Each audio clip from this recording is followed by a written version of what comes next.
Hi everyone.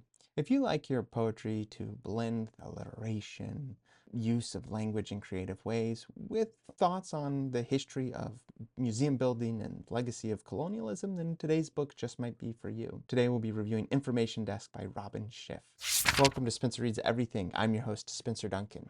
Today we're looking at one of the finalists for the Pulitzer Prize book in poetry, Information Desk, an Epic by Robyn Schifff. In this book, Robyn Schifff actually compiles a collection of poems and is first published in 2022. And the structure is around Schiff's experience as she was working at an information desk at a very famous museum, Metropolitan Museum of Art. Maybe you've heard of it. She uses it as an opportunity to really put together a vivid and a meticulous writing, challenges the unique perspective that she has of art from someone that worked at an information desk.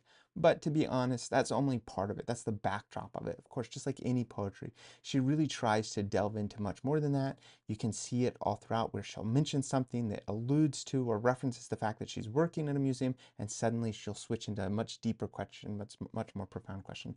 I'll, of course, read one of my favorite excerpts later. It's very much an innovative structure. That's one of the things that I enjoyed about it. And she has this certain pattern, the way she writes the staccato that you see in her writing style is very impressive, and it makes it easy to keep going and to keep reading. Of course, as a piece of poetry, there's always more that can be done and more that can be analyzed at every piece of the poem. She uses rich imagery. It's very powerful. There's a few things that she goes back to again and again. Most notably is, of course, references to the museum where she's working, but she also has a lot of thoughts and comments on the role of insects and other animals, and she's frequently referencing wasps and the life of a wasp and the life cycle of a wasp and the way a wasp lives. And it's, of course, famous for its sting, but there's so much more to a wasp's life, and that's one of the things that she explores in this series. Of course, I already mentioned that another part of it is that she is exploring how a museum comes to be, which requires a lot of different things. It, of course, requires wealthy people buying up art and selling it, but it also requires sometimes acquisition of art through much more nefarious means, or sometimes not necessarily nefarious, but just through deliberately obtuse ways. And that's one of the things that she explores, and it goes along with a lot of the deeper questions that she frequently finds herself posing. Some people may not care so much for the density of the poem. Obviously, the general topic of someone that works at an information desk is a pretty straightforward premise, but like I said, she's constantly bringing up much more important questions that any person might find thought-provoking or someone might find unsettling, depending on where exactly they are on the spectrum of contemplating existential dread. Another thing that some people might find a challenge with is possibly the pacing. Again, I actually really enjoyed the short staccato sentences. I think it's what really gave it a sense of urgency, or at the very least a sense of importance.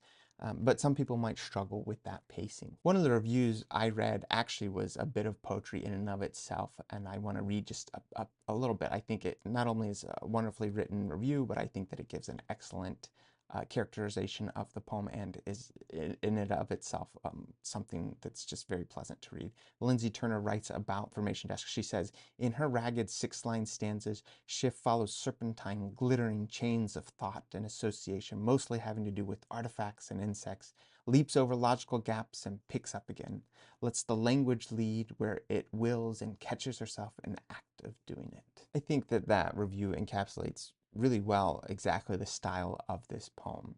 But of course, I can't let you guys without reading a little bit of the poem itself, which I think also really shows what Robyn Schifff is trying to accomplish. There was a cart we used to transport brochures from a storage closet to the desk. You had to steer it back through the Renaissance into a passage that opened in a dark medieval hallway, through a door without a handle you backed into after opening one-handed with a key called the number 2 that was hanging from a ball link chain around your neck. We talk a lot about death, my husband and I.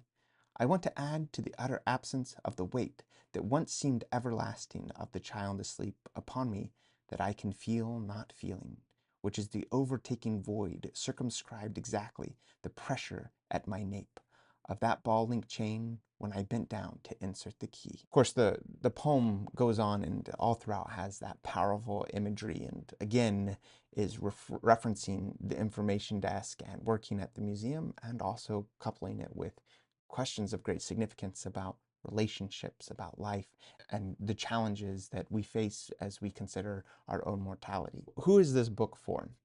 It's for people that love poetry and also want a long and a challenging poem. This isn't going to be an easy poem that you might have read in high school that follows a much easier to follow storyline. It is complicated, and it's not short, so you can't very easily just break it up into pieces, or you can't do it line by line. It's way too long for you to do that. So it is one of these poems where you just have to go with it. You have to let it take you in the rhythm and what it's trying to say. And if you want to reread the whole thing, you're more than welcome to. But I think you'd be challenged if you were to try and do a line by line reading, which you might do with a much shorter poem. It's not going to be for everyone, especially if you don't like poetry. I can't imagine I would recommend this to someone that's not a fan of poetry. But if you do find yourself wanting to not just engage a little bit with poetry, but probably engage pretty wholeheartedly, this is going to be the book for you. Of course, if you've read Information Desk, or you have any thoughts whatsoever on the works of Robyn Schifff, please let me know in the comments. I look forward to seeing what anyone else has to say. Don't forget to like, subscribe, hit that notification button. And until next time, keep those pages turning.